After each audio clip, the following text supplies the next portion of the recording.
welcome all you Mickeys and Mitches to another episode of Cozy Quilt Cinema. I'm Michelle. And I'm Beth.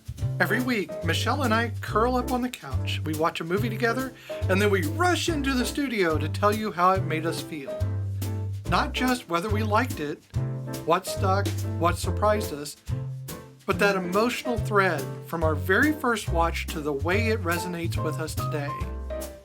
So, grab your coziest blanket and get settled in, because today we're coming back to a familiar movie, ready to see what hits differently and what still lingers emotionally. Yes, this week we are going over the 2003 A Mighty Wind. Oh, I love this movie so much. Spoiler! So, here's the thing. We're doing this for a reason. Not just because we love the movie, Yes. because we love the people that are in it. And all the other movies that they did together. Well, first of all, we waited Yes. a full week to do this because it was emotionally charged. Yeah, it's very few. There's very few actors in this world that when they pass away, I have a visceral reaction to. One of them is going to be in next week's movie, so I'm not going to say who it is, but this is one of them. And another one was Jim Henson. Yeah. I had Jim Henson makes sense. It was my childhood. The other one, But weird. Jim Henson still makes me, I still I tear up still thinking about. can't deal with that one myself. The other one, that person, I can't really explain other than I just, I was in a weird place when I became obsessed with that person, and it was a comfort and to have lost them kind of. Through you. Yes. And this person, well, they died very recently, and I guess because I didn't expect it. I didn't know that they were sick. I didn't know. Why would we? Yeah, it's not our business. So it did come as a surprise and a shock because I was hoping for more movies like this. Yeah. I was at work when I found out. I had to walk. I know you called me, but you had to go outside. I'm tearing up already now still. Yes. And I don't have any personal connection No, to her. none whatsoever. Other than, what she's left behind. Mm-hmm. And We're talking about Catherine O'Hara. I truly don't understand why I'm having. Because she's just... So for me, I think it's because she's been a part of us growing up. She's been in a lot of movies that we resonated with. Like for me, she's the mom in Home Alone, and knowing like that Macaulay Culkin still calls her mom, that kills me. That means something from somebody who has gone through the shit that boy has gone through, and then to come out the other side, but to have such caring thoughts towards this woman. There's just a thing there. And then, Beetlejuice is a favorite. It's just a hands down. You're covering for me right now. I am. I appreciate that, but let me go over her thing. Yes. Okay. You do your thing, and then I'll do mine. Thank you for doing that. So first of all, she is an actor in A Mighty Wind. She plays Mickey Crabbe. Yep. And she's been in a lot of things, but she passed on January 30th at 71. And it was probably one of the biggest losses in a few months anyway. Yes. She was versatile. She was beloved as a comedic performer. And she's celebrated for her sketch comedy, her film and television, her voice acting. God, her voice acting. I know. She remained a defining collaborator for Christopher Guest.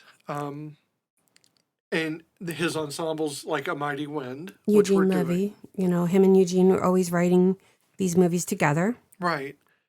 Her career began in improvisational comedy and sketch comedy for SCTV. Yep. Which is just awesome because SCTV has put out some of the best people, not best actors, Nope, people. not best improvers, but the best people. People. We've got Rick Moranis. We have Martin Short. John Candy was a part of SNL. Not SNL, I'm sorry.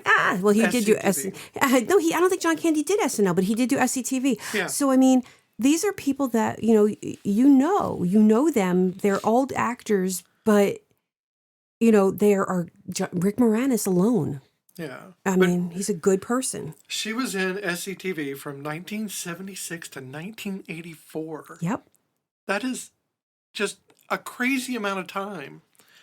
And she won a Primetime Emmy Award. Mm-hmm. She went on to star in, like you said, Beetlejuice, Home Alone 2, The Reckoning.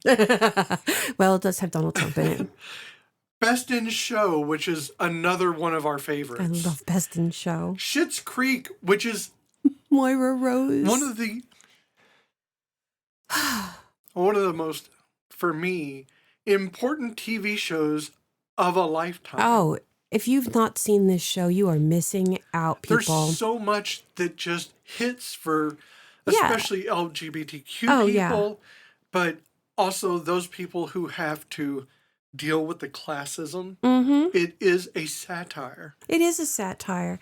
And, if you get like any TV show, get through those first few episodes, because yes, you aren't going to like the Roses. You're not supposed to like them. Well, you're not supposed to like them until they become human. Yeah. At first, they are just spoiled rich people. Once they become humanized and they're no longer those rich, spoiled people, they grow into you. They become more you. Yeah. And you love Eugene Levy's character, because I can't remember what Mr. Rose's first name is for some reason. I'm blanking on it. But you kind of like him because he's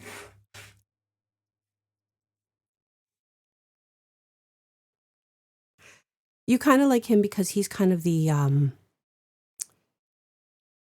I've not so much given up, but almost slightly realistic. He's not realistic in the beginning because he is still rich guy, but he's the one who's like trying to make the best of his situation. And then you like David because David is just likable. And the reason why you like Moira the most, because you love Alexis, don't get me wrong, but Alexis is the hardest one to get to like, I think, because she holds on to it for so long. Moira never gives up her arrogance. She just makes it work for herself. And I think everyone loves Moira because Moira is so... I think she just never gives up her power. No, and she doesn't. She never gives up her power. She doesn't give it up for anyone, including bad movies or, the people's ridicule. She does not give it up to them. No, because she has this whole, any criticism is good criticism because as long as they're talking about me, I'm still relevant. Right. But when you watch Schitt's Creek, Moira Rose is the polar opposite of Catherine O'Hara. Oh, sure. So the fact that Catherine O'Hara can create this character, and she created her. I mean, that the accent is all Catherine O'Hara. And the wigs are named after all of her friends. Yeah. Which I think is so freaking amazing. I mean, to do that. Well, so she worked with Christopher Guest and Eugene Levy, but she did, Waiting for Guffman, Best in Show, A Mighty Wind, For Your Consideration. These are all character-driven, and that's what she leaned on for almost every movie that she has ever done, a TV show. They're all very character-driven, and they have this improvisational, comedy that is built into the character. Yes. And when you look at, A Mighty Wind and Best in Show. What Eugene Levy and Christopher Guest did was they created the idea, they created the characters, and then they basically gave the actors an index card with a scene and a plot, and all of it was improvised. Right. And that is all the dialogue, beauty yes. of those movies is that they're so improvised, but that's what makes them believable. So while Catherine O'Hara did not have a lot of detailed specifics about her philanthropic activities, Mm-hmm. she was widely known in the industry for supporting charitable causes, particularly those connected to the arts, children's welfare, and community-based creative programs. So her career in ensemble-driven comedy also reflected that deep commitment to membership, collaboration, and uplifting her fellow performers. Mm-hmm. So it's important we recognize not just our emotional connection to Catherine Mm-hmm. Through her movies, through her television, but also that she had a profound impact on the industry itself. Yes. She is going to be missed. She's utterly and completely going to be missed. I actually made a point of not looking at any reactions from Eugene, Daniel. Oh, no, that would have killed me. Yeah, no. Even Macaulay, I couldn't even look at any of their reactions towards her death. But there are other people in this movie. Yes, there are. I don't want to keep focusing on Catherine only because if I just cry for an hour, it's just an hour of me crying, which is probably great ASMR, but not great for us. Well, really quick, though, before we go on, because I do want to talk about the movie, but I want to talk about these couple of other things with her. Okay. She had a disorder called situs inversus with dextrocardia, which meant her inner organs were mirrored. So her heart was on the other side of her body, which nobody really knew that. Right. She only, I think, within the past, few years or so, came out with that. She worked with Eugene Levy for over 50 years. I know. You gotta love that. I know. She met her husband, Bo Welsh, on the set of Beetlejuice in 1992. They were married and they were together until her passing. And like I said, Macaulay Culkin still calls her mom. She actually, John Candy passed away on her 40th birthday. And she did the eulogy at his funeral. Aww. And that just broke my heart. She also received, not only did she get, awards and stuff like that, but she also received the Officer of the Order in 2017. So in Canada, that is an award that is, it's an honor for those who have an outstanding level of talent, dedication, and service to their country. Yeah. And that is I'm glad they recognize that. Because she is amazing. And again, will be missed. So yes, there are other actors. There are a lot. A lot of actors. We only went over 12. This is what they call an ensemble. Ensemble. We have Eugene Levy, who is Mitch Cohen. He was in Schitt's Creek, yes, Best in Show, and I threw out an outlier, American Pie. Oh, yeah. He's the dad, isn't he? Although he's been in so many others, and we even went through, we did one earlier in this podcast, Splash. Yes, we did. And he is in Splash as the scientist. I cannot think of his name at the moment, but I just remember my favorite line in that movie from him, just me and the moron twins. And trust me, I use that line a lot. Beth will be like, what are you doing today? Nothing, just hanging out with the moron twins. It's usually our cats or the dogs. We have Christopher Guest. Sorry, I have them numbered and I couldn't read my number until I got close. Christopher Guest, who played Alan Barrows. He was in and obviously is, a part of the writing staff for Best in Show, Waiting for Guffman, and This is Spinal Tap. Yes, which I have some trivia relating to that too. We have Michael McKean, who is Jerry Poulter. Another alum of This is Spinal Tap. Mm-hmm. He was in Better Call Saul and Laverne and Shirley, which that's how I knew him. Because he's Lenny. Yes. He is Lenny. And yeah, like, you know what always actually angered me was that Squiggy is in Willow as one of the brownies, but Lenny wasn't. I know. And that I would have needed been it to be both perfect. Lenny and Squiggy to that both would have be. been so perfect. And I'm not even sure if that really was Lenny or Squiggy in Willow, but I always thought it was as a kid. So I'm just going to go with it. And if you don't know who we're talking about, we're old. You can look it up. We have yet another Spinal Tap alumni, Harry Shearer. That's like all of Spinal Tap. Who plays Mark Schubb. Yep.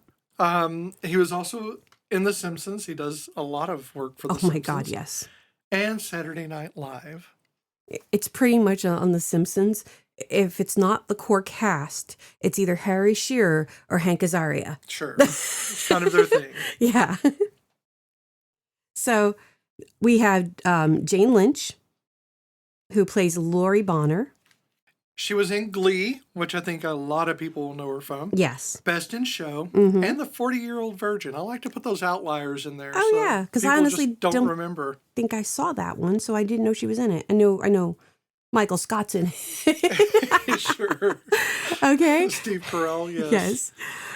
We have John Michael Higgins, not John Mitchell, John Michael Higgins, who played Terry Bonner, her husband.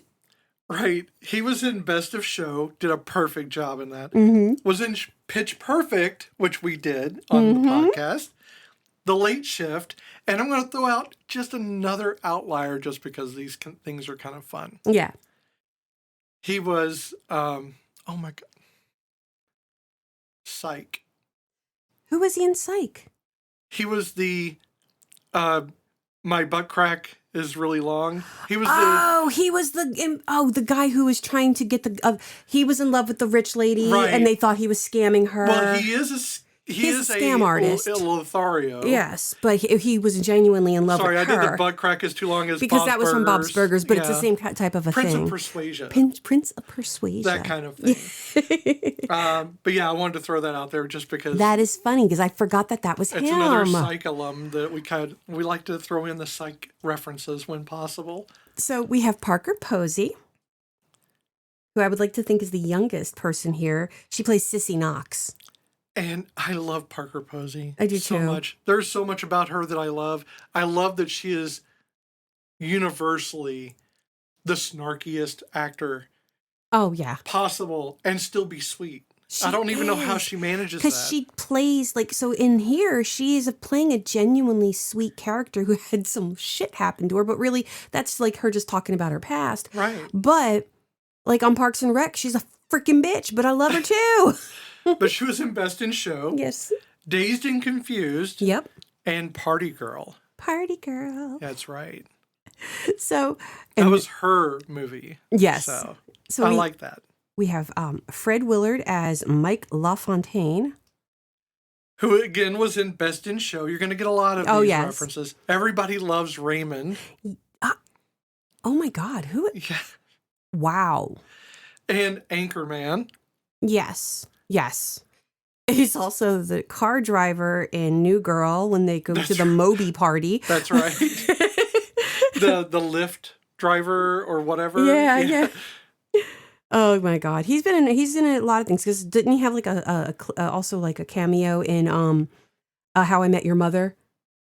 Oh no, I think he was in Parks and Rec, wasn't he, or something? He might have been in Honey, he's done everything. I mean, the man, Fred Willard. I don't know. He's been in a lot of things. Until he passed away, he did a little bit of all. I know. But I love the fact that not only did he continue working, he was always wanted. People sought him out. Because he's fun. To show up in these small roles, but very because he makes an impression. He's got that. Absolutely. And you don't expect Fred Willard. He is like the Spanish Inquisition. Yeah, no. In that way. No he one appears, expects him. And you're like, holy shit, it's Fred Willard. Oh, look at that. I mean, how many times have we seen this movie? I did not expect him. I'm like, holy shit. Exactly. And I know he was in it because I wrote my list. The white spiked hair. It's just... What's happening? He's so ridiculous. It's crazy.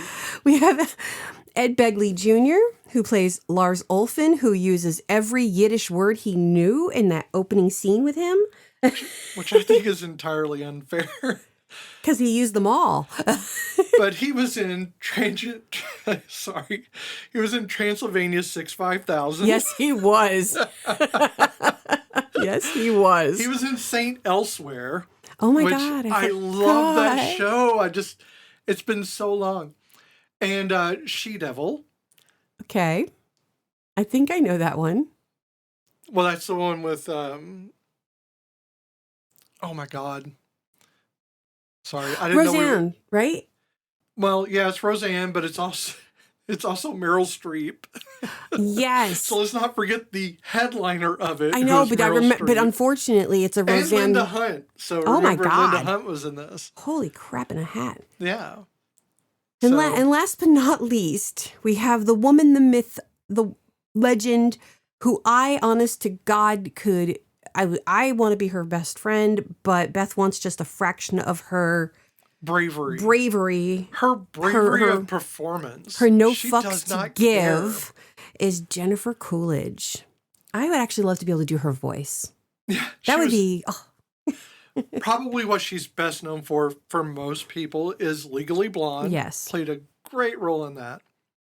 She was in American Pie as well. Yes. With Eugene Levy. She was in The White Lotus, which is a more recent thing that people can attach to. Yes. She's in the Minecraft movie. She's done so many things, but, keep in mind that she's done Best in Show. She did a lot of improvisational things. Yes, and she does, I think, Target commercials sometimes. Yes. Yes. Or, no, Discovery Card. Or it's the one she was doing this past Christmas where she's playing the piano and then she's snarky. It's about the card. Something about the card is not... It's not what you think. So it's Diners Club? Not Diners Club? No, not Diners Club. That's not in existence anymore, I don't think. Well, I don't remember. I just know that she was very snarky in those commercials. Oh, yeah. And in this movie, she plays Amber Cole. And Amber, I don't even know where she's...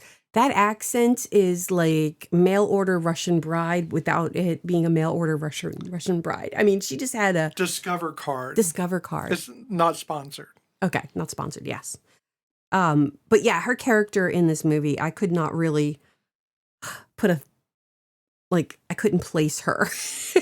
But no, that's understandable. And it's supposed to be. She's awesome and she has no fucks to give.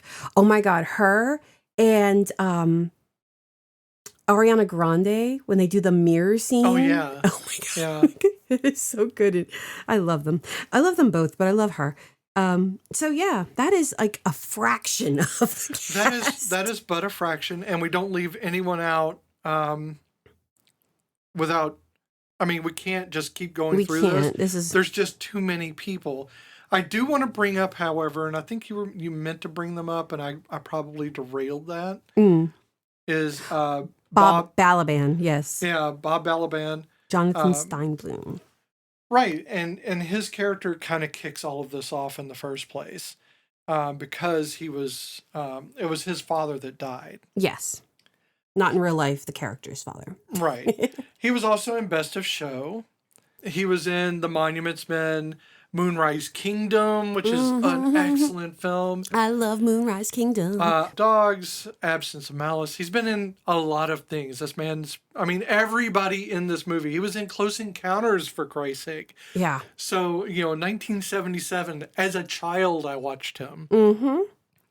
So he is, much like everyone else in this film, not just an actor who showed up for a movie, but a foundational actor in the business who has seen it all. Yes. And still has the lightness of character and being to be able to pull off improv. Yes.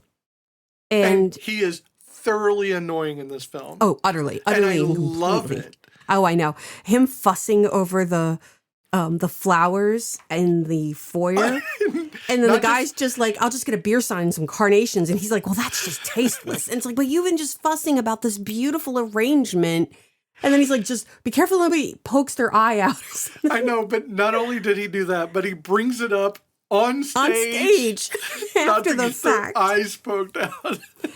So this is going to be a hard one when it comes to the plot. The plot is a basic reunion. The plot is fairly simple, but let me read through the IMDb of it all. Yes. And maybe the plot will present itself.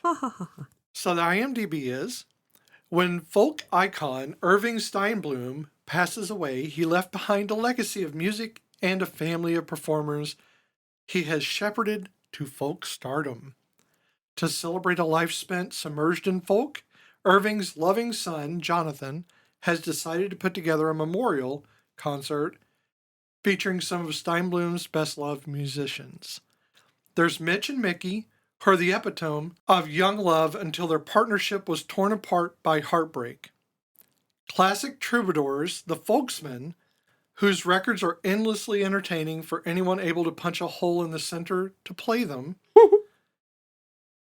The new Main Street Singers, the most meticulously color-coordinated nouvetet ever to hit an amusement park. Now for one night only in New York City's Town Hall, these three groups will reunite and gather together to celebrate the music that almost made them famous. And that is written by, please forgive me if I pronounce this wrong, Sujit R. Varma. Okay. It was a very well done thing. I had trouble reading it because it was so cohesive. Not because it was badly written, but because I have trouble reading something that's really well put together. No, I get that. So as I had mentioned in my clues from last week, the concert that we only see parts of at the end of the movie is actually filmed using television cameras and as if it was actually going to be broadcast. I know, and you get that feel. And you can watch the whole thing on the DVD. Okay, before we go further, we forgot to mention the director, which is Christopher Guest. And Christopher Guest directed it, and it was written by Christopher Guest and Eugene Levy. But Christopher Guest was in This Is Spinal Tap. He also co-wrote that. Best in Show as the director and writer and actor. Waiting for Guffman, director, writer, and actor. And also a movie we did before, Princess Bride. Yes. He was an actor in it. Yes, he was. So I just want to mention that because shamelessly self-promoting our older episode of our podcast. And also, Christopher Guest is probably a godling of some kind. Probably a deity. Shapeshifter, some puckish even. Very. So, and I also mentioned how everybody in this movie appears in another movie together, which would be Best of Show, except for one actor, because I think Harry Shearer is not in Best of Show. It's somebody, I forget who it is, who's not in Best of Show. So yeah, Harry Shearer was the only one who is not in Best of Show. Best in Show, not Best of Show, Best in Show. Because I keep saying, oh, that's in. And I'm going to say it probably again. Was he too good for Best in Show? Too good for dogs? Does he have an allergy? I don't know. What's his dealio? Man, I love that movie. And the reason why I love Best in Show is because I was a dog groomer for a minute. And I thought I always I love watching the dog shows to begin with when I was younger. Like after the Thanksgiving Day parade, they always show. And then later on in life, I found out the truth about that dog show and how staged it is. But even then, it's entertaining. I get to see puppies. But when I lived in Texas, I was a dog groomer with my friend Kelly. And she was a master dog groomer, one of 200 at the time.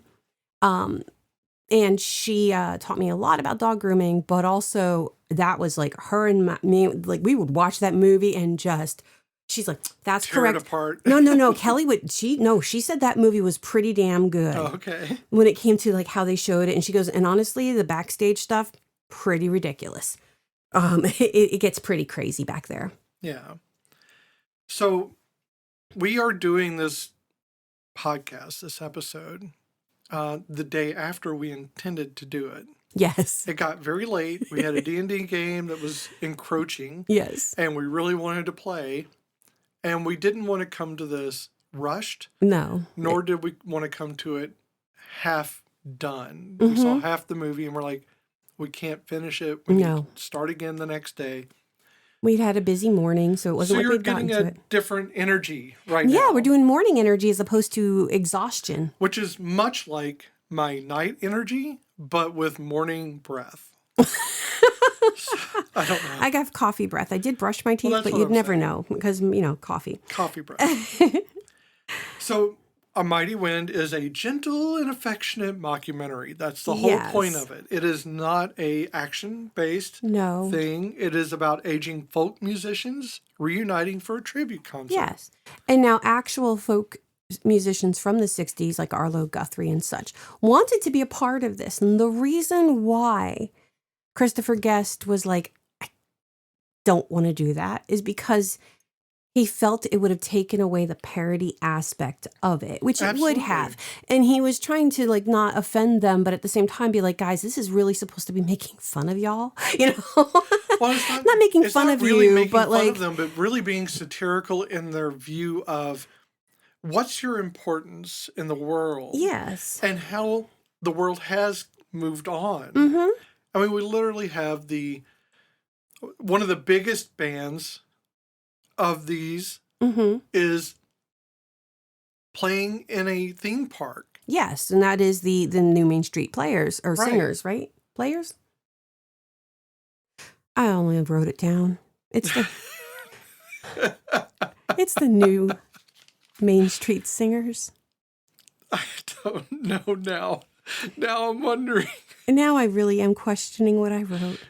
It's not important. The important part is that they are now playing in a amusement park. It is the new Main Street Singers now that we have thoroughly talked ourselves out of it. Thank you. And they are, there's a lot of parody in that, like in the sense that the new Main Street Singers is, they were meant to be a parody of the New Christie Minstrels, which had members. They were originated in 1981, and they had Kenny Rogers, Kim Carnes, and Barry McGuire were all members of the New Christie Minstrels at some point.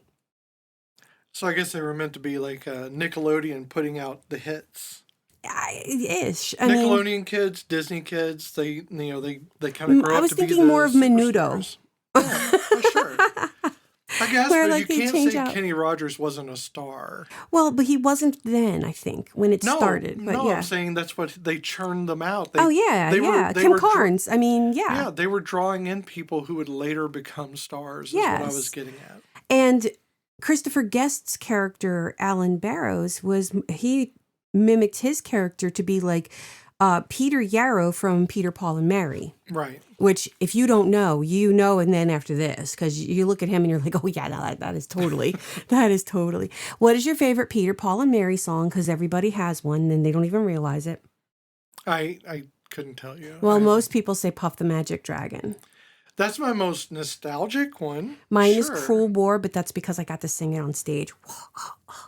But I did the Revolutionary War version, not the Peter, Paul, and Mary version, but they made it popular during the Vietnam War. Yeah. Because the message still, I don't know that I had a favorite. Puff is the one that I am most nostalgic about. Mm-hmm. If I hear it, it definitely brings in a very particular feeling for me. It always made me sad. It is sad. It's extremely sad because this is a sad... Puff the Magic Dragon was a sad story. Yeah, Little Jackie Paper. Right. And it's not just a sad story, but also the fact that I was going through... I was an abused child, so... I really need to look at the lyrics in that song because I've never put that together. Little Jackie Paper. Yeah. Look, rolling paper? Puff the Magic Dragon. Yeah, I understand that. Oh my God, I've never known... I've never put that together. How did I miss that? That's not the purpose of the reason why it's sad. Holy drug reference right there. How did I miss that? I am 51 years old and I've never put that together. Oh my God, I feel horrible. It's funny that I got something you didn't I know. A long time ago. So Mitch and Mickey are a parody of Ian and Sylvia, which are a Canadian folk duet, and their song that made them famous was Four Strong Winds. And where Mitch and Mickey's is A Kiss at the End of the Rainbow. And actually, Mitch and Mickey got together for the 2004 Academy Awards and were announced as Mitch and Mickey by Jamie Lee Curtis. And they performed A Kiss at the End of the Rainbow. Aww. I know. I wish I had looked that up after. We didn't have time to go and watch it again. And so here, let me give you my Spinal Tap. Oh, really quick though. Not Terry Bonner, sorry, the character. That's the character's name. But John Michael Higgins wrote all the songs for the new Main Street Singers. Okay. So originally they were actually supposed to sing together in harmony, but he decided that no, they needed to all have parts, know. And so he wrote. They just let him do his thing. So he wrote all their songs, and Michael McKean's wife said that she wrote all of their songs, Annette O'Toole, as they were driving from LA to Vancouver, because this was during 9/11.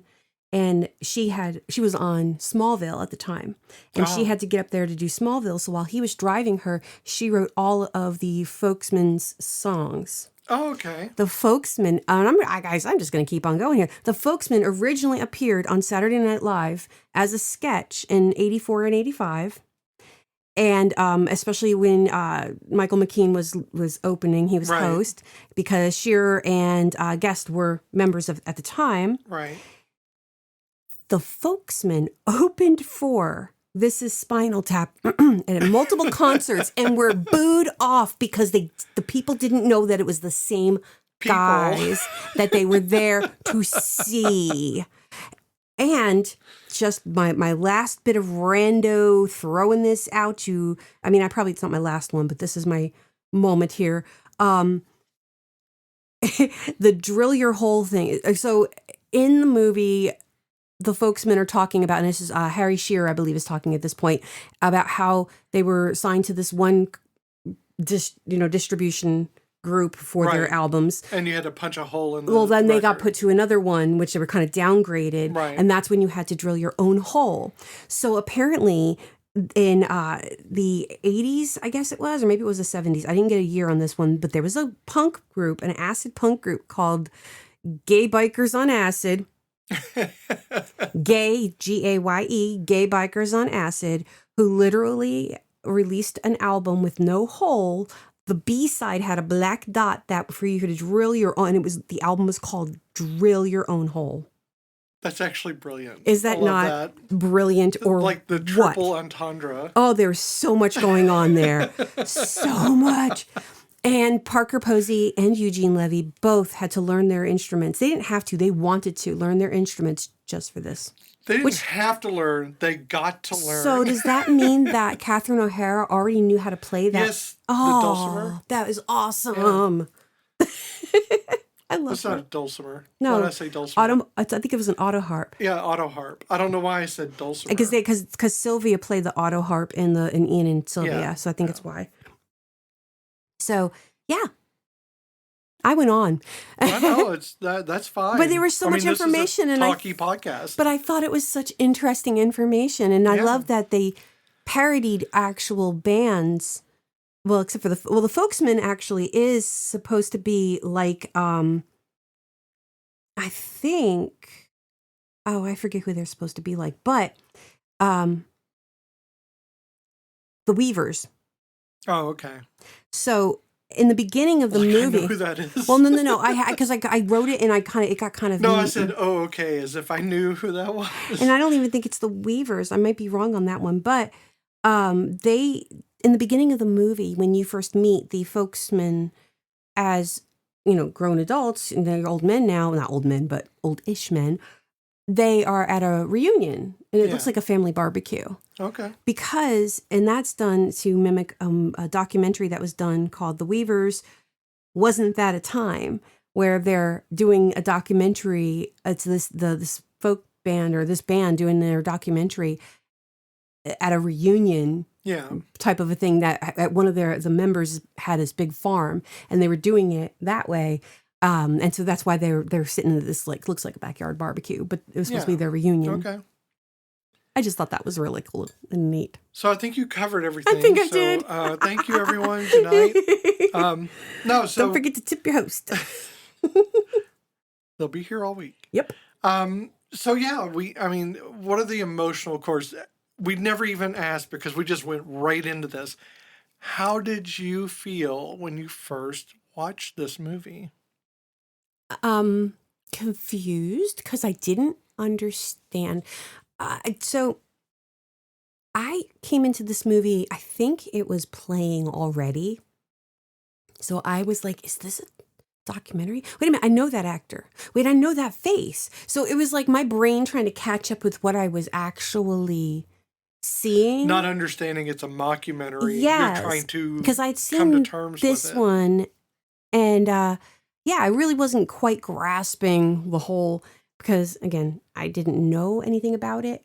I don't even think I heard it, like ads for it. 2003, I don't know. I was living in a fog at that point. I was going through a lot of shit, as per usual. Actually, I don't even remember. I really don't remember why I didn't know much about this movie. I just know I was watching it, a little bit confused, and then I was like, oh, I get it. Still a little confused, because how did they get those pictures of them in the past if this isn't real? Were they all performers at one point? I mean, literally, my brain is going a mile a minute while I'm watching this, but I was entertained. That's how well done this movie was. Yeah, I really had to sit and, because again, we didn't have the internet. Like, I wasn't like I could go back and like Google was, Eugene. I mean, you had the internet in 2003, yeah, but not informationally. I had an analog phone that I had to, 3 buttons for T, You didn't have easy access to Google and stuff where you could just find everything. Yeah, we didn't walk around with little computer phones, we didn't have that. Computer phones? Yes, we had. That's adorable. Yeah, it's a little tiny phone, a computer, and I keep it in my pocket. Yeah, we didn't have something that could literally launch a space shuttle. Exactly. Now we do. Now we have something that's more than capable. Exactly. So it wasn't, and even then, I really would not have thought to use the internet to find that information. And in 2003, the internet was still young enough that this information may not have been on it yet. Not to the maybe detail. Not in a place you could find it. Yes. Yeah, it'd be very niche. Yeah. I mean, hell, I was excited when I found Xena fan fiction. But that was a thing. I didn't even know what fan fiction was called at that time. So, yes, even if I wanted to, I couldn't have verified this. So I liked believing that Catherine O'Hara and Eugene Levy had a folk band back in the day. And that is a possibility. Could have been. They have worked together for 50 plus years. So your emotion is confused. Confused, but entertained. Okay. I did enjoy it, and I did like it, which is why I came back when I realized even more so.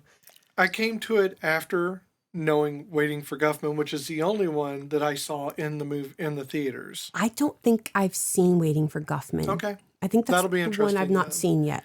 So I kind of knew what I was in for in a way. Mm-hmm. Though the format changes, just like you look at Best of Show, it is not the same as this, but it has the same feel. Yes.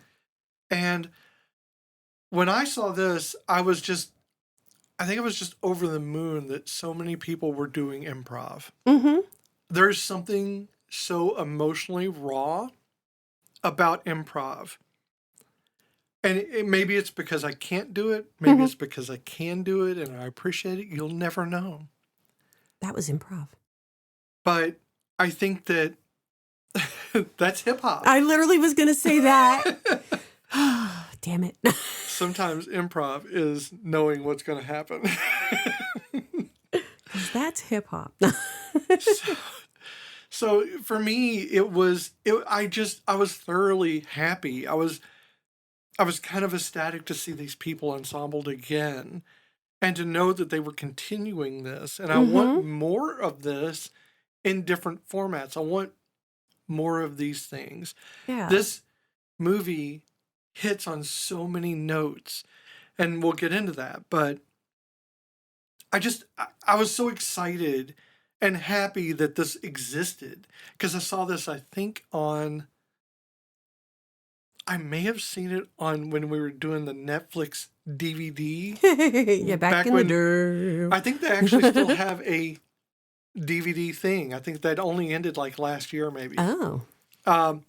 But back when Netflix was only DVD, before streaming was a thing, which was like 5 years ago. Yeah, whatever. no. But that's when I saw it. Mm-hmm. And I was super excited. Yeah. And I saw it with Joe, my best friend. He's dead. I can't harm him by saying his name. That's why I didn't hesitate to say Kelly. Yeah. And I think that it was one of the things we really bonded over. Mm-hmm. We bonded over a lot of things like Aaron Sorkin shows. Buffy the Vampire Slayer. Buffy the Vampire Slayer, obviously. We bonded over a lot of things, and one of those was this improvisational format. Waiting for Guffman was one. Mm-hmm. This is another. And, Best in Show. These are all... This is Spinal Tap. I don't know how many times we watched that fucking thing. Yeah. Honestly, not my favorite. Not my favorite, but I do love that Fran Drescher is in it. Yeah, it's not my favorite. Because she's not who you expect her to... Like, you see her and you're like, that's not the nanny. But I have a lot of good memories to it because of Joe. Yeah. So I associate it with good things, even though it's not my favorite of these movies. Yes. So we've discussed this in the past. I have this weird secondhand embarrassment that I have a hard time watching certain sitcoms and even movies because I have that reaction towards the asinine behaviors of characters and the choices that they make because my brain is like, I don't understand. And I feel that with this is Spinal Tap. I get that. I get very uncomfortable where I just can't watch it anymore only because I have that secondary embarrassment. And so it causes me anxiety. That's why I don't watch. And when I was little, I hated the Three Stooges. I always thought it was a girl thing, but I just think it was a me thing. No, I understand that. Part of it is that. It's what we call now the cringe. Mm-hmm. You're supposed to have the cringe. That is the purpose of the comedy. Yeah, I don't like it. Of that particular comedy. Yeah. Some people really enjoy it, even if it makes them feel that cringe. I guess that's why people like roller coasters. They like that feeling of falling. And why they like The Office. But see, I like The Office because it didn't... It makes me frustrated sometimes because I know that those people have never ever stepped foot in an actual office. Sure. The writers. The writers we're talking about, not the character, not the actors. Well, okay, so here's how I term whether or not you're actually having a cringe effect to it or if it's just that The Office doesn't always have cringe. How do you feel during the episode? Sorry, my voice broke there. How do you feel during the episode of Prison Mike? I want to hold his head under the water until the bubbles stop. Yeah, but is it so cringy you don't want to watch it? I mean, yeah. Yeah, so same here. I hate it. It is so cringy, I have to skip that episode. As much as I love The Office. But we have that with most shows. There are certain episodes where we skip ahead because not because cringe. Oh, for me, it is a lot of cringe. A lot of them are just because I just don't want to see it. I mean, it's just not a good episode. The scene in Parks and Rec where Larry, whatever the fuck his name is, he's doing the milk. Oh God, yeah, the milk. That is horrifying. Yes, where he's talking about her breast milk coming in. And then also in The Office with Kevin in the milk as well.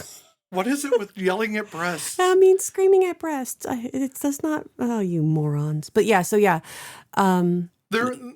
So the cringe factor is an issue. But it's funny because when we're watching something, we're both like, "Yeah, that's the episode." I know. we know when to skip an episode, and it's not always the entire episode. It's just a small part, but we can't watch it because it's too reminiscent of it. Yeah, and I think there are some shows where we were amazed that there aren't those episodes. Like, I think do we have a Psych one? I don't think we have one for Psych. I don't think we have one we don't like. I don't think we have one for Bob's Burgers, do we? No, and I don't think we have one for Brooklyn Nine-Nine. No, I don't think we do. I can't think of one. Nope. These are perfect films. Though the Florida episodes are kind of pushing it, but the Florida ones are only annoying in the fact that I don't want them to be in the situation. Yeah, but they're not. I love the characters too much to have them in that situation. Yeah, and I really hate Holt being put into a subservient category. So I don't like it when he's a beat cop either. I don't like it when he's a beat cop either. So here we go. We digressed onto television shows. Sure. But it's basically to explain that I did not care for This Is Spinal Tap. Okay, so but we know that this film, Mm-hmm. which is A Mighty Wind, Yes. it hits on nostalgia. It does. This entire thing is nostalgia. It hits on the feeling of this very white, very cishet. Yes. Until you dig a little bit underneath the surface of it. Harry Shearer looking at you, weirdo. Well, not just him, but there's a lot of gayness. There's a lot hiding of within gayness. the hetness of it and all. Cult. There's a cult. Sure, but that's an ideology. Cult of two. That's an ideological. I know. I'm just thing, saying. There's a cult. Nobody else is in the cult, right? It's just Jane Lynch. I don't know. I think if you're in a cult, you're probably getting the other members of your band involved. Because she said it's another. So what's really funny is I did just listen to the episode of the podcast Morbid. Hi, ladies. I still want to be your friend. Where they talk about Heaven's Gate. Not a sponsor. And I realized that happened in the 90s, and then this is 2003. So I wonder if she was using a little bit of that as part of her character. Like, I don't know. Maybe. I don't know if that was something that Levy and Guest created, or if it's something because when they're talking about this other dimension that they believe in, and it lives in her head, first I was going, oh my God, it's Heaven's Gate. And then, oh my God, it's in her head.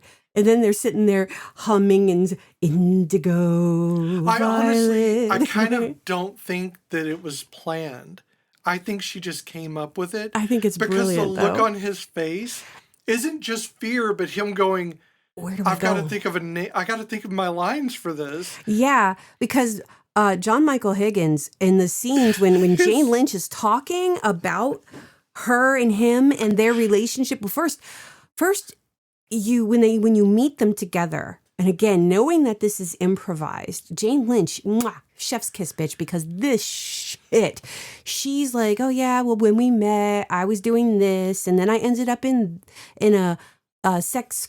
Emporium, and then she ends up in the porn industry, and because she could do a thing that none of the other girls were willing to do, and you could see the look of terror on his face as he's every time listening to her, and then later on when she's talking about their religion and the other dimension that lives in her head that's based on colors, and once again he's looking at her and his eyes are wide, and this look, and the camera pans at him, and I have to wonder if he thought the camera was going to look at him at all, and he was just reacting in his face going, what do I do? Oh shit, I gotta come up with a counter to this. What do I do?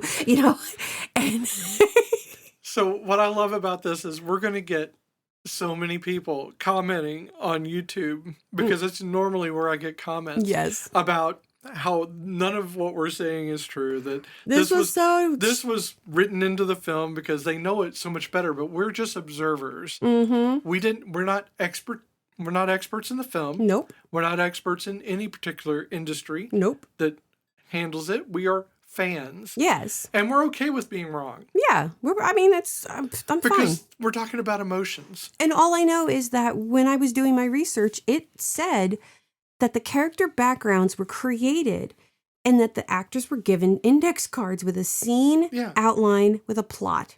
And then the rest of it was improvised. So, I don't know what was her idea and where it ended. Yes. Yeah. So, and that's fine. I'm just pointing out that we're probably going to get some comments. Oh, yeah. And I'm fine with that. Yeah, I like that. I am glad we got a comment on Death Becomes Her. Uh-huh. And it was really enlightening. It went through a lot of the end scenes and for why the ending was the way it was. Mm-hmm. So I really enjoyed that. It doesn't change our episode because we already recorded it. Yeah. Well, no, it's just that we're emotionally based. Oh, yeah, we're emotionally based. Yeah. I'm not trying to review the film critically. And I like to do the trivia just because it tickles me. Sure. It's not about the ins and outs of it, though. Yeah, we're not reviewing critically reviewing a No. film. We're just talking about how a film made us feel and the things Yes. that we thought they may have felt. Exactly. And this, now watching this, it made me even happier because knowing what I know about improv and how hard it is and how I'm not good at it. As much as we come up with shit, and I mean, honestly, I think it's more for our own entertainment than anything else when we sit and, banter back and yeah, forth. because it's sometimes so. Oh my God! Sometimes I think we scare the people in the food stores. We'll be up at the cash register, and this bitch will start to say something, and sometimes I'll fight. Not fight, but sometimes I'll be like, yeah, and then there's other times where I just kind of go with it, and we just kind of go down this merry path of insanity, and you can see the checkers just like going, I fucking hate my job, because they have to listen to people all the time. We just figure we're entertaining. But that's how I process my insecurities of being around people. Mm-hmm. And I think except for our one checker at Walmart, bless this woman. I do it with her as well. I know. Well, we do it with her, but she gets a kick out of it. Like she loves what she does. I process my anxiety through humor. Mm-hmm. And so I will always start making jokes whenever I'm feeling nervous around people. And it's my way of diffusing that feeling. So yeah, in a lot of ways I do a lot of improvisational. Yeah. Oh my God. Words. Humor. As best I can, because I don't process the same information that other people process in a more, I think, normative way for them. I mean, there's no such thing as normal to a certain degree. Holistic, let's say. Holistic I mean, as way. what most people consider. They're not autistic, so I'm just coming up with it the best way I can. And again, as the older I get, the more autistic I think I am, but I don't know if it's because I work with the population or if because I always have that underlying bits of weirdness underneath my skin. I know I definitely have the ADD bug. You got the ADD? Yeah, you know me. But I'm yes, sorry. as I have pointed out many, many times, a former professor told me one time that you have to have a touch of the tism to work with this population. And I live in this population. So there we are. But this film is about nostalgia. It is. It is entirely the passage of time. It is about the things that you miss, the things that you wish were. And by you, I mean, again, white, cishet, for the most part, people, this is how they will feel, because that is the joke within it. Yes. It is part of the satire. This is almost entirely white. Yes. There's one person in it who is not white that I can think of, and he is a background singer in the New Main Street Singers. Yeah. Yeah, and that's kind of and that's part of it. That's part of the satire. Yes. So there's this another thing that I really liked is the fact that the partnerships, these groups, are all so exceptionally fragile. Oh, they really are. Every one of them are built upon these long-standing connections to each other. But they're all very fragile within themselves. It's like every one of the groups is made up of its own china shop. And the bull isn't them. The bull is expectation. It's the fame. Yeah, well, it's the expectation of fame or the expectation of what should result from that fame. Yeah, and that's a problem that I think a lot of people in the industry, from what I've seen of, not to say that they were failures, because when you look at like Macaulay Culkin and you look at like Drew Barrymore, they didn't fail. The system failed them, and they had to deal with that, and they didn't have a good enough support system to help them at the time, and they were young, and so that makes you fall.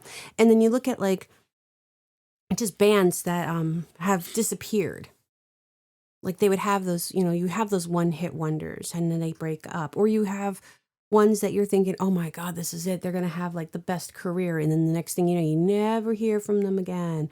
And they'll have. Same with actors who you think are going to be, they're going to be huge. And you just and then you never just never see see them again.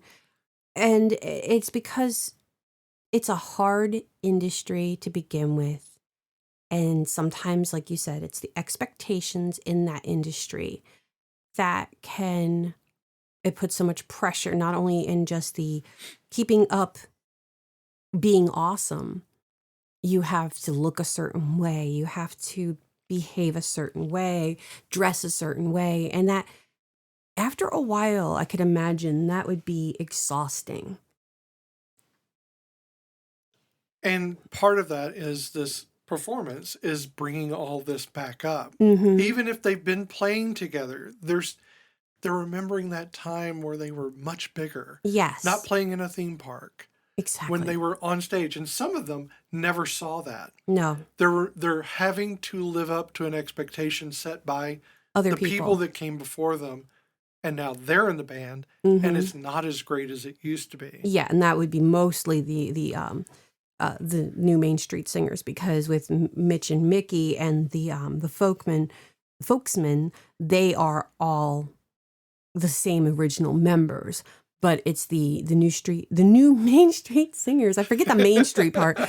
The new Main Street Singers, they have that Menudo-esque kind of, people come, people go. Sure.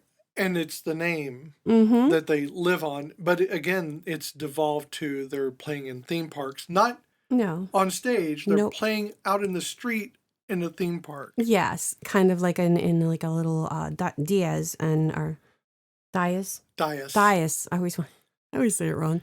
A little tiny platform. That's what it is. It's right around the roller coasters and it's right in front of the roller coaster or the Ferris wheel. The Ferris something. wheel, it's like, all I could think of is Six Flags Great Adventure, and they're right near the arcade area and then the rides area. Right. But for like Mickey and Mitch, they're learning to play again because they haven't. Mm-hmm. I mean, their whole thing is they broke up. Yes. And that is a hard thing when you're attached to someone romantically and then it falls apart and then the art is left behind. Yes. You never escape the art. The music is always there to remind you. Mm-hmm. I mean, there's no place to run from it. No, when you have, and especially having a relationship that out in the open where the world saw it. Yeah.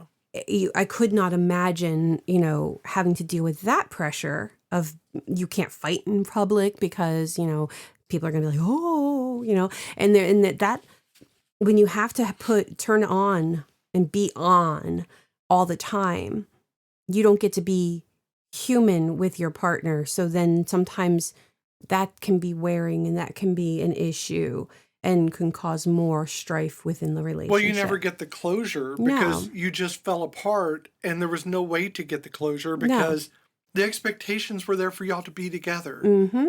And you don't get that. And anytime you could be driving down the road and one of your songs could come on.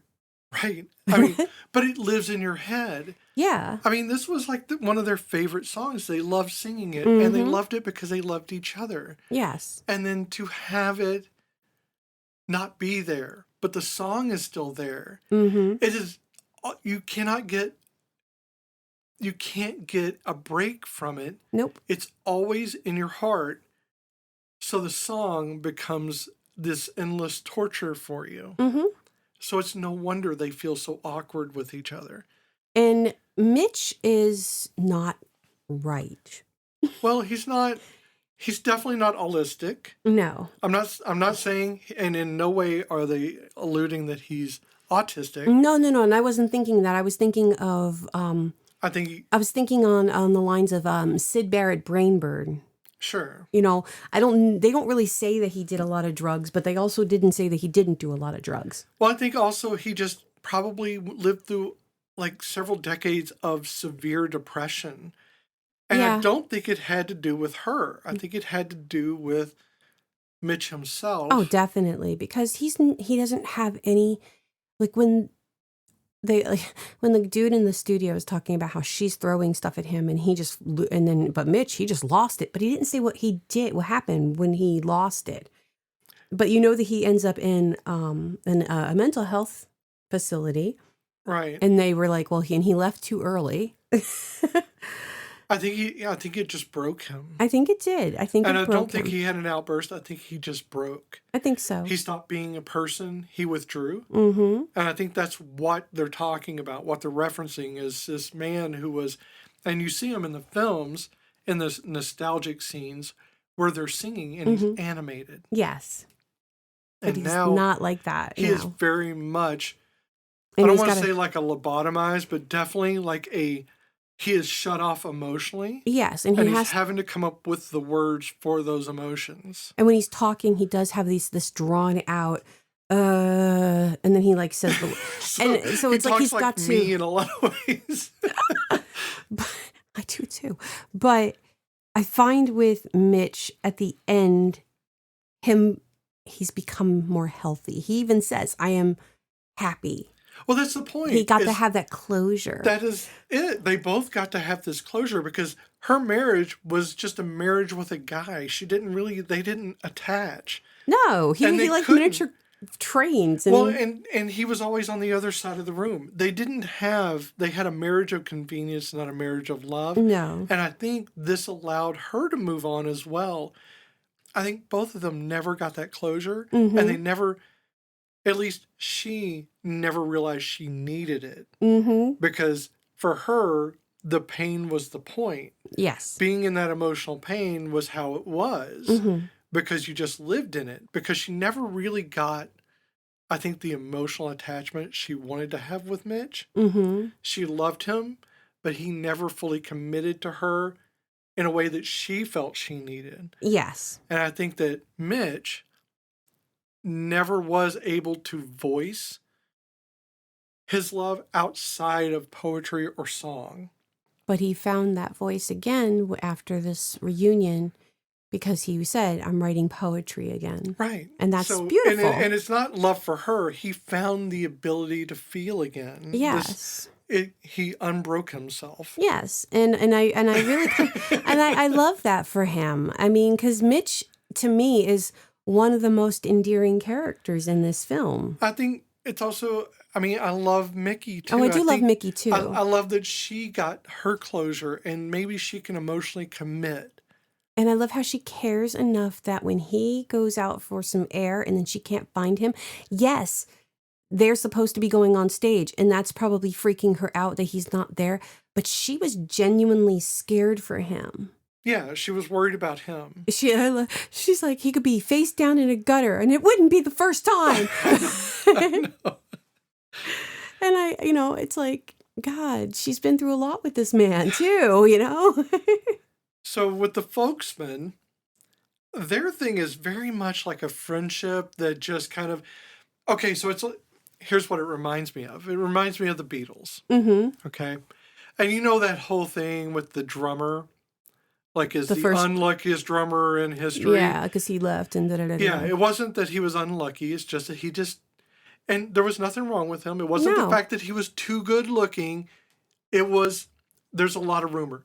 But the whole thing is, he just didn't have the chops. Mm-hmm. He was able to play the drums fairly well. Yeah. But guess what? Ringo Starr played it much better than him, and he had more presence. So when he played, because I forget the guy's name, when he sat out, because he was sick, I think, and Ringo stood in for him, the rest of the band really said, this is who we're looking for. Oh yeah, and while Ringo has grown through the decades, he's gotten a lot of his respect back, but he became kind of like the joke. That's because his character, when they made those movies and when they would portray themselves, he was the jokester. He was the he didn't mind being the fool. He didn't mind it. He didn't mind being the fool because he had a sense of fucking humor. And that's what he was doing. And he didn't take everything so seriously that he was like, I have to be considered an artist. No. While he is not, he's not my favorite Beatle. It will always be George Harrison. Hands down, my heart is with that man.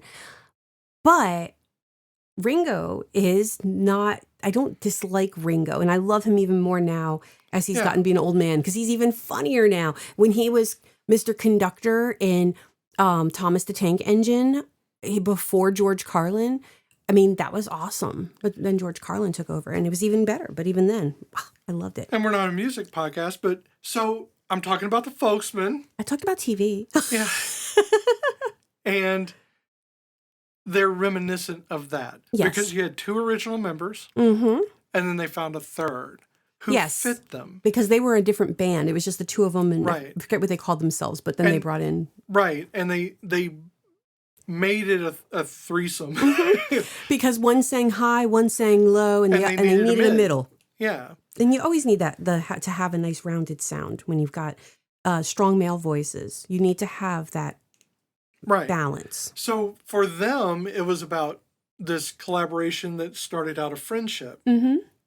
That friendship grew over time. And I think it's one of those things of, what's your endurance? Yes. Okay. Can you always be in the band together, or do you need space? And obviously they needed space. Yes. But they're not friends. No, you know what? It kind of, in a way, makes me think of, I know they're not called this anymore, but it reminds me of the Dixie Chicks. So I think they used to have a different singer before. Yes, they did. Yes. And so it's always been the sisters. Yeah, they literally had the new singer installed. Yes. And she's... Not that she's bad. She made them. I mean, I'm not going to say she made them popular, but she brought them... She kind of brought them to more, outside of just the country, to the more mainstream Oh, no, she pop, definitely did. Because she had that edgy bit about her. And honestly, I will tell you straightforward, I do not like country music. I have deep-rooted feelings for it. It's again, my background and my growing up with certain people who in my life, and anybody in your life who had a certain type of music that they listened to, and they were not a person that you wanted to be around, you tend to not like that music. Sure. Okay. Association. Yes, I have a lot of association with music because music tends to be my go-to on things. But I love the Dixie Chicks. I loved when they were getting pissed on about fucking George Bush, and I love that they were giving everybody the finger, and that's the bullshit I love. That was the punk rock in the country. Exactly. But they remind me of the Folksmen remind me of that, where it's the 2, even though they're not siblings, but it's still the 2 guys. And then like the third, where like if she was to leave, it would still be those 2 sisters together. Sure. And that's, I don't know why it made me think of them, but that's what it made me think of, was the Dixie Chicks. Because that's how you feel. Yeah. And that's good. So they obviously needed that separation, but they're still friends. Yeah. So when they come back to this, they're actually, oddly, of all the groups, they're kind of the rock. They really are. And they were because they're the ones who are they're not performing out in amusement parks. They're practicing. They're coming up with new material. They're just like, oh, let's come up with, let's do this they're ready to be a part of this reunion. Yeah. They're not even fucking around. And I like that they're kind of the foundational core of the sets. Yes, because when we get to the reunion, one of their songs that they had been practicing, and obviously rehearsing, the new Main Street Singers open with it. Like a bunch of dicks. Oh my God. Like a big old bag of dicks. I still think they should have, I think they should have performed the song anyway. I was with him. It should have just gone ahead and done it. So I did a snarky thing along those lines back when I was in high school. My senior year, we had the best English teacher on the planet, Mr. Jackson. And he... Janet, if you're nasty. This was the man who had us doing Gregorian chants, dressed in robes, walking through the school. He had us watch. We did the Canterbury Tales and then watched Holy Grail, Monty Python. while the teacher he was did obviously a Monty Python fan. Oh, yeah. Huge. And he roasted a pig. But before all of that, he had us looking at medieval poetry, and we had a choice. We can hand it in, which would get you a C. You could recite the poem, which would give you a B, or you could sing the poem. Well, I was very introverted, very shy. I'd never been on stage before, other than maybe like one or two little things. And the guy before me, there was a guy, and he went up and he read the poem I had picked out, and I was only going to read it. But then Mr. Jackson called on me. And I get up there and I said, I have the same poem as the blah, blah, but I'm going to sing it. And looking back, it sounded like, now I'm going to sing it. But it wasn't what I was actually intending. And then I just kind of was like, da, da, da, da, da. I kind of did like a Greensleeves-ish kind of poetry. Honestly, I think it was I Gave My Love a Cherry, which was in Animal House. And I don't even think I intentionally did that. But I found that out like later on because I was like, that sounds familiar. But I got an A. Hey, but... I would have done that. Reminded me of doing that because like I would have been like, they just performed our song, but we're gonna do it the original way. You know, I think we can all like find stories like that because I had that in 8th grade. Reagan was newly in office. Yes, and you thought you could do better than Reagan? No. Yes, he was a subject for everything. Yeah, and we were supposed to do.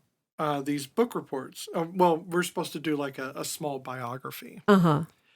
And so we were all supposed to pick different ones. Mm-hmm. So we all had like a list.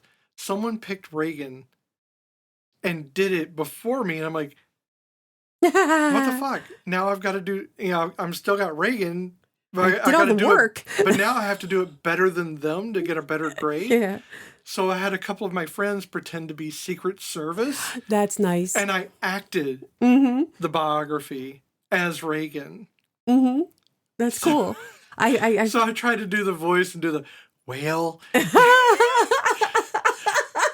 So I did the whole like thing. It was like, well, mother, she says, it's that kind of thing. So I did the whole thing as that, and I did get a good grade. It was a B plus.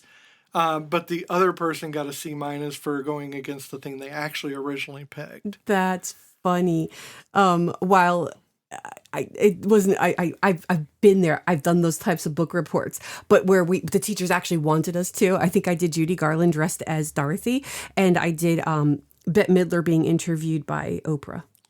It's just a funny like visual of I got two friends wearing Ray-Bans. That is and have funny. their hands on their ear like they're listening to, the Secret Service listening in. That is and too they're funny. on either side of me as I do this. It was funny. Yeah, I don't think I would have had friends Scary as hell, but funny because I'm not. At least you weren't alone up there. That's what made it okay. I think. I could manage that. And here I'm giving Oprah having to interview Bette Midler and talking about her throwing her towel into the bathhouse that she was performing at, and I'm going, this was probably not well thought out on my part. I mean, I was in high school still, but even then, I'm doing not really doing a nude scene, but talking about a nude scene. Yeah. Yeah. So yeah. So anyway, we have the folksmen who are the core of their. For me, they're the emotional foundation. Mm-hmm. They're the most stable. And even among them, they have these issues. I don't want to go too long because we're getting on time.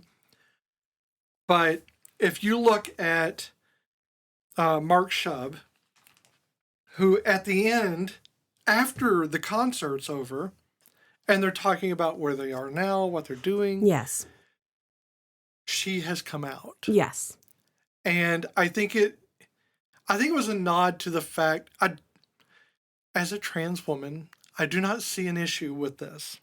In fact, even when I remembered it was going to happen, I was like, I'm okay with it because the joke isn't that she exists. No. The joke is that she has a really low voice when she's singing. Yes. Because that's the part that she's doing. Yes. She is singing a very low key.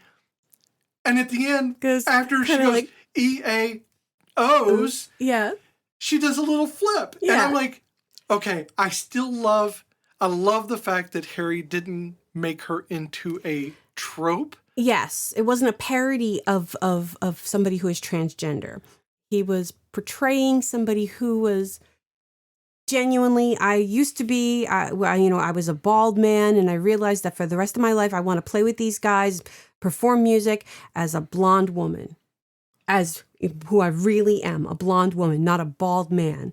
And, he's being true, or she's being true to herself, and Harry Shearer is doing it. I don't think, I could see how people would see it as being a joke, but it's not. Being trans isn't the joke. And they are not reacting. Well, actually, I kind of love the fact that of the reactions, Alan, who is his friend from the start of this, remember? Oh, yeah. Alan is not upset at her. Alan is upset. You can see the way he's taking it. Mm-hmm. He's upset that he's known her for so long. And didn't know this. And you feel that coming through. I do not get a sense at all that he's mad at her for coming out. He is mad at her. He's not even mad at her. He's irritated that he wasn't trusted. And I get that. Mm-hmm. I understand how people feel about that. Because when I came out, my biggest fear is they would think that they weren't trusted. Yeah. It wasn't about them being trustworthy. It was about me feeling comfortable enough to share the biggest secret of my entire life that I've held since I was 5 years old. Letting someone in is the hardest thing to do. And I don't want to harp on the trans thing because... But also, I appreciate you saying that only because when you did come out, you came out to a small group of us, and then I would have people questioning, and I was like, it's not my place to tell you anything about this because it's not, you needed to be comfortable with the situation to talk to people like my parents or, outside of our little inner circle of family.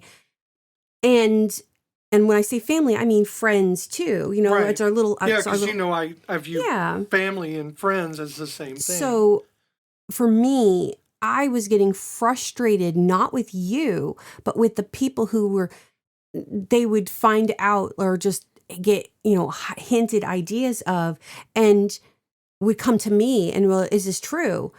It's not my place to say whether this is true or but I couldn't, but saying that would have been outing. Right. So I would say no, because it wasn't my time or place to say a damn thing, because again, it was your secret, your thing to, and yes, you said, it's not about trust. It was about you coming to terms and feeling comfortable in the situation. So people who were getting pissy with me and especially after the fact, and well, why did you lie? Because it wasn't my fucking place, people. Yeah, and it wasn't on you, and they could have always just asked me. Yes, and I probably would have told them. Here's the thing: is if they had actually trusted me enough to ask me, yeah, I would have just told them, because I am very open. I've always been very open.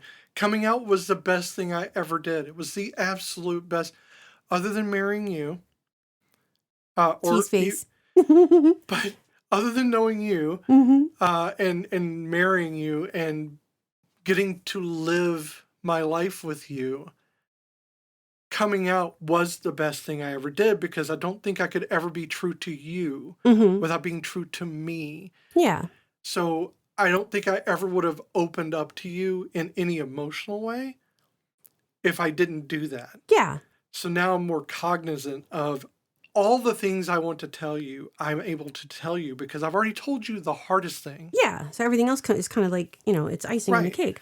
Well, and that's the way I think that Mark is. Yeah. That's what I like about Mark Shub, is that he was so drastically the other way. And that's the thing I like, is we often are. He was, because I was literally going to say, I'd forgotten how the movie ended. I forgot about that part. So for me, I kept looking at him going, what is with the weird Amish beard?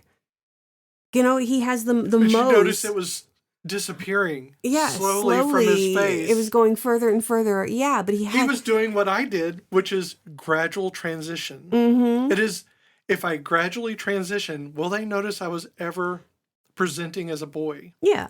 Will they just think, oh, well, she's always been a woman, so I don't understand. But also what I appreciate is while it's Mark Shearer in a wig and makeup, if you didn't know it was Mark Shearer in a wig and makeup, you wouldn't have, I don't think it's so hard to think of that person, or sorry, Harry Shearer, not Mark. Mark is the character's name. But it's not so hard to think of that person as female. I don't think. No, that's exactly it. Because he wasn't doing a parody. No. He was playing the character of her. Mm-hmm.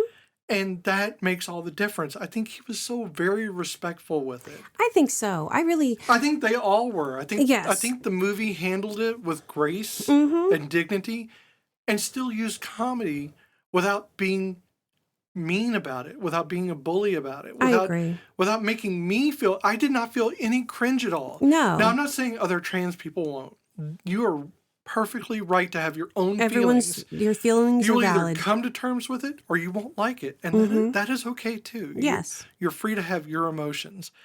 But I'm saying as a trans woman, I felt no issues with this.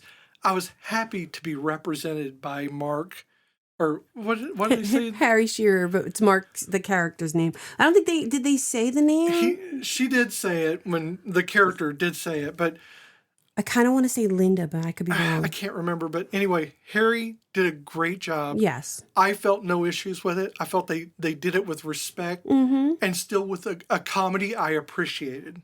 Yeah, because Harry Shearer did not change. It's for a man of many voices. He did not change his voice. Right. And in some ways that empowers me because I have hang-ups about. Well, I have dysphoria about my voice. Mm-hmm.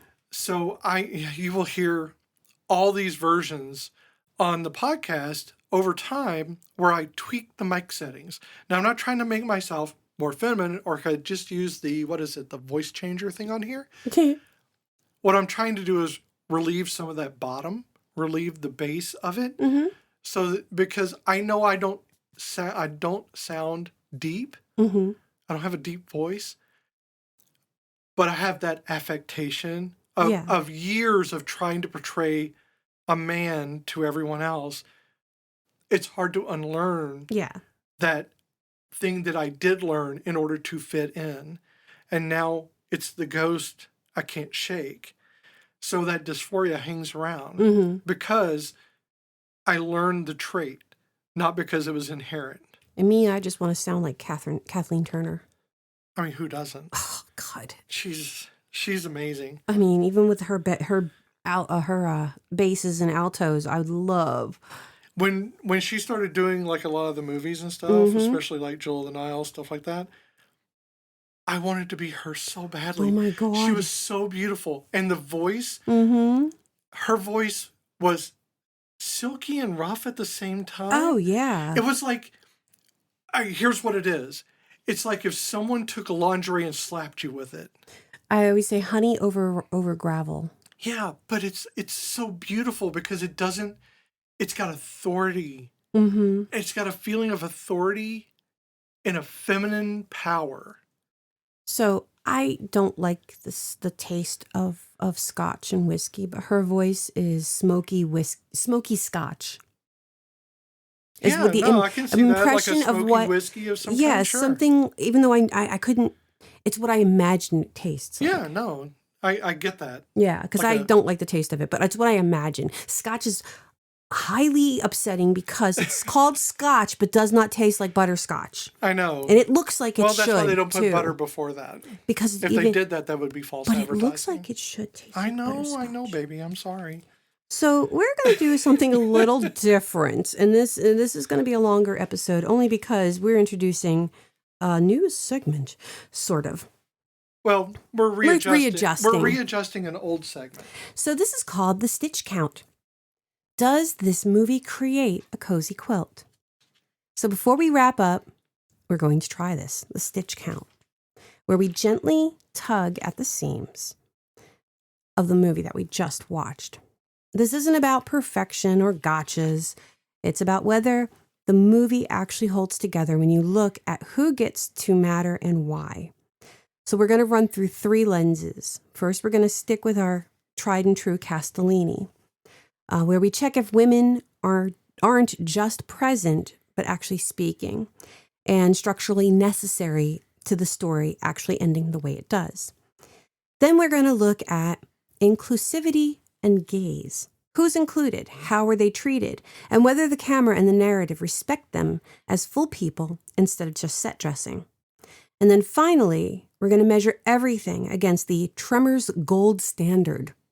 Now, if you have listened to our Tremors episode, you will totally understand. Because Tremors is what happens when a movie quietly assumes everyone can be competent and worth saving, and then just gets on with it. Add it all up, and we ask the real question. Does this film stitch its characters together into something warm, sturdy, and communal? Or does the quilt start coming apart when you pull on it? Beautifully said. Thank y'all. So let's start out with the Castellini test. Yes. There have to be at least 2 named women characters with at least 5 lines of dialogue each. Oh, there's a lot. There is. There is. Can you name some? Yes. Just a few. Okay, we got Mickey Crabbe. Sure. We have Lori Bonner. Yeah. We have Sissy Knox. I think that's good. Okay. But yes, we do. We have plenty of women characters in this. Yes. Those characters must have a conversation, not necessarily with the other woman, either not about their partner or with their partner, future or current, and not about their relationship. So that gets harder because while Jane Lynch's character, Lori Bonner, does talk about the music, she talks a lot about her relationship with Terry. Sure, but not always at the same time. True. And Mickey talks about her relationship with Mitch, but she also talks about the industry, and she doesn't always just talk. She's not talking to Mitch all the time. And it's like I said, it's not always about the relationship, but it kind of does. They do talk about the relationship. It's kind of, that one's a hard one. No, I think that's still valid. I think that it's not focused entirely on the relationship. There are moments where she is talking about the industry. Mm-hmm. Her relationship is in that industry, yes, but it's not because of it. True. And Lori Bonner is just talking, or not Lori Bonner, Sissy Knox. Yes. It's just talking about her past. That is true. She does talk about her past, and she's talking about, how she was found and so I think that one, given a chance to fix herself. Yeah. Right. And I think that one is a pass on that. Okay. At least one of the women has to be integral to the plot, meaning that if she were written out of the film, it could not reach the same ending. Well, I mean, you can say Mickey, because if it wasn't for Mickey and Mitch, really, you would have a movie, but it would just be about the folksmen and the new Main Street Singers, and Mickey and Mitch, and that whole dynamic wouldn't be a part of it, and it would be, I think, a lost. So to carry over the metaphor that the folksmen were the foundation. Yes. Mitch and Mickey were the tent of the revival. So they were the thing that covered them. They were the thing that made you warm. Yeah. That held you in a place that you would call a home. Mm-hmm. So a foundation is just a base. Without the home, you wouldn't have a place to be. Well, and Steinblum wouldn't have spent the first part of the movie trying to convince Mitch to perform at the reunion, because he even says, without you guys, there's really no reunion. So I'm going to say it's a pass. I'm going to say it's a pass. It passes a Castellini, and I'm kind of glad it does, because it seems at first glance like it might not. I know. So let's move on now to the next lens, which is inclusivity. Yes. So number 1, and we're going to score these. It's on a scale of 0 to 1. Yeah, it's either on or off. So yes. It's either there or it's not there. And there's a possibility of 4 points maximum. Yes. So racial diversity with agency, not just background. No, 0. There's no racial diversity. It is a 0 on that. and the one person who is Asian who is in it background. Is background, right. LGBTQ presence that isn't a punchline or tragedy. I would say Harry Shearer at the end of the movie gives us that point. Absolutely. Mm-hmm. A trans woman who is not a punchline that they exist, and not a tragedy that they exist either. Happy and part of the group. Yeah. And not shunned from it. So I'm giving it a point. Okay. Age, body type, or disability treated with dignity. So, I mean, they make old jokes, but they're making them at each other. You know, like, you know, because they haven't seen each other in a long time. Like when, what's his face? Michael McKean sees Harry Shearer and Christopher Guest again for the first time at the reunion, at the backyard reunion. He's like, I think I used to play with your dads. You know, so I mean, it's just a bunch of guys ripping on each other, but it's not done in a, no one is encountering ageism. No. And that can go both ways. So you can either be too young or too old. Yeah, and even like they bring in Sissy Knox, and she's basically the baby. But she's part of the group. Yeah, and she's not treated differently. No. Now, I have not seen any disabilities, although not all disabilities are visible. But you could also consider Mitch and his mental issues at that moment as a disability. And I don't think it was treated without dignity. I think it was part of the comedy, but only in the fact that he would say stuff that was kind of funny, and you couldn't help that because, I mean, it was because he's like a funny character. Because he's like, you know, when Mickey's husband is like, would you want to come and see my trains? And he's like, I took a bus. And it wasn't, again, when it wasn't a bad, like, he wasn't like, nobody laughed at him for saying it. It was definitely a miscommunication moment, but it worked. One of my favorite moments in the film. I think that Crab Town would be great in the autumn. Yes. And I agree. Because I would have made small leaves. Oak, poplar, cypress. It was perfect. And I'm looking at this little tiny miniature train town, and I'm going, oh my God, it would be beautiful in the fall. It would be Stars Hollow. So I'm going to give that a point, just because of Stars Hollow. Our fourth one is camera gaze. Not relentlessly sexualized or punitive. I'm going to give it a point because it wasn't. It absolutely wasn't. Even you knew that the women existed. Mm-hmm. They were a part of this very upfront. And even the references to her porn industry. Yeah, I was going to say that about the porn industry. It's kind of like, it is what it is. It's only a joke in the way that you don't expect her to say it. Yeah, but it's not a joke, and nobody's degrading her for it. Absolutely. She's not even degrading herself. It was just what it was. Absolutely. It was where she came from. And then even with Sissy being the baby, she's adorable and she's, you know, cutesy, and they do have her in pigtails, but she's not sexualized as a you know, a schoolgirl look about her. She's just they're all dressed as innocent, you know, pure. And what we're not going to do as feminists is ever disparage anyone for being in the porn industry, be a sex worker or anything like that, because we do what we have to do to survive. Yep. We do the things we do to enjoy them. And if that happens to be your thing, that is your thing. Yep. No one should disparage you for doing a job. No. And you have, you know, do your thing, chicken wing, because we have 3 on inclusivity. Okay. So I think that is obviously going to pass as far as that. Oh, yeah, because I think a 2 and under would be questionable. Right, and I really wish there was more racial inclusivity. I do, too. But of course, this lends itself to the idea, the genre, too. That the mayo-ness of it is part of the satire. Oh, yeah, and I mean, you can literally look at pictures of the old folk bands and the old folk groups from the 60s, and I'm sorry, but y'all was white. In many cases, very that's true. white. So let's move to the Tremors gold standard, or the Tremors index. Yes. So what we have is a 0 to 4 rating index, and at some point we won't have to read these every single time. Sure. But what we have is for a 0 is that it falls below Tremors. It fails the basics. Characters are sidelined, disposable, and punished for incompetence or for competence. Sorry, women marginalized characters or outsiders exist to motivate other people. Power dynamics feel mean-spirited or regressive. And I'm gonna post this so that you know on the site. You can look at our site and see what all this means. In fact, it's on there right now. It's under the stitch count. Yes, you can go there and you can see all of this. So if it gets 1 point, it's because it's got partial competence or it approaches tremors. Some inclusive instincts, but uneven follow through. Characters show skill, but authority still defaults to the usual suspects.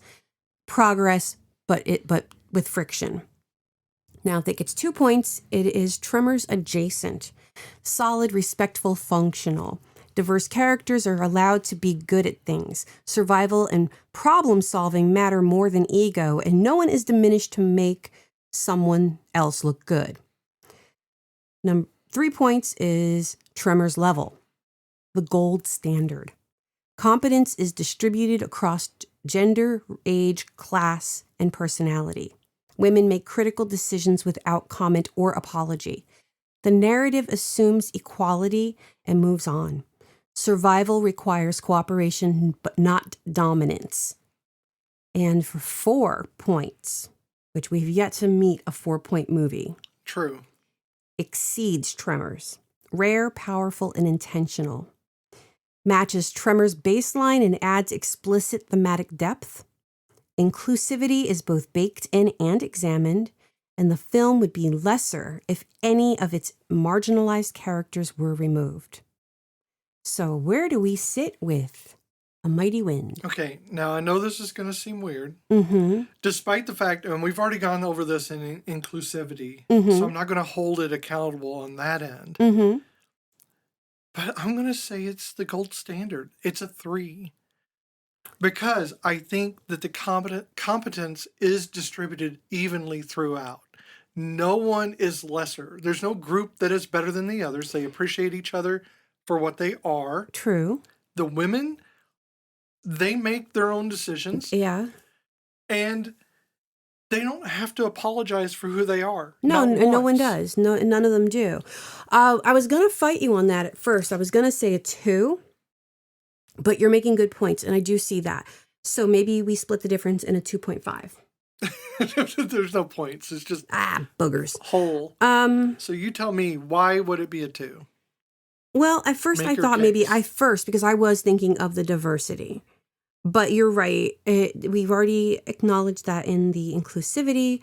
So, no, I mean, if you feel if it's purposely... No, I don't think it's not purpose. I don't think it's done on purpose. I think it's purposefully mayo because of the genre that it's writing about. So, yes. And also, it is a group of friends and that's just their friend group. It's not, I don't think he intentionally. Well, I think the one group who has newer members does have an Asian person in it, and no one's looking at them like, why are you here? No, but I mean like the friend group when it comes to the actors who are portraying these roles. Yeah. So, I think that it does have and especially the female characters are thinking critically. They do solve problems without having to resort to going to a man for help. Mickey while she is married, she is a very independent woman. Right. Jane Lynch's character, she's married, but is also very independent because, again, she has no fucks to give about her past. It is what it is. And she leads the cult. So. Exactly, and she does lead the cult. And, and the same thing with Parker Posey's character.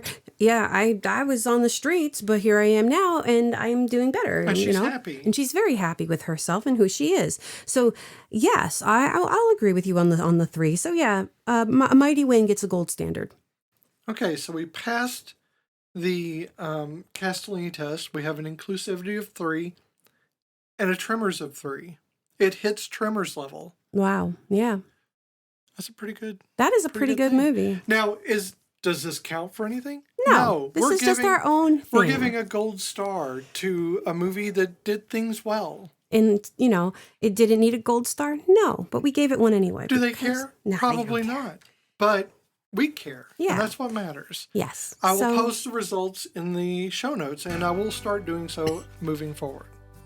So if you would like to watch A Mighty Wind on your own and make your own decision and maybe look at our stitch count and see if maybe you think we're correct, drop us a line, let us know.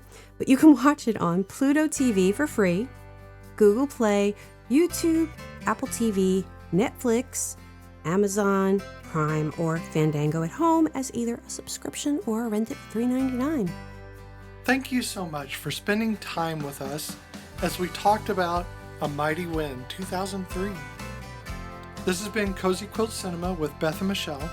We really loved having you in our little blanket fort while we talked through the feelings this movie left behind, because those emotions tend to hang around long after the credits roll.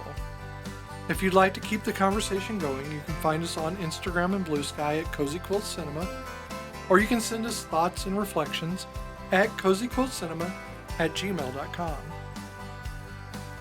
You can find Cozy Quilt Cinema wherever you listen to podcasts, and if you're enjoying the show, subscribe or leave a rating, as it's a huge help to us and means a lot. We have been blessed by the Poe.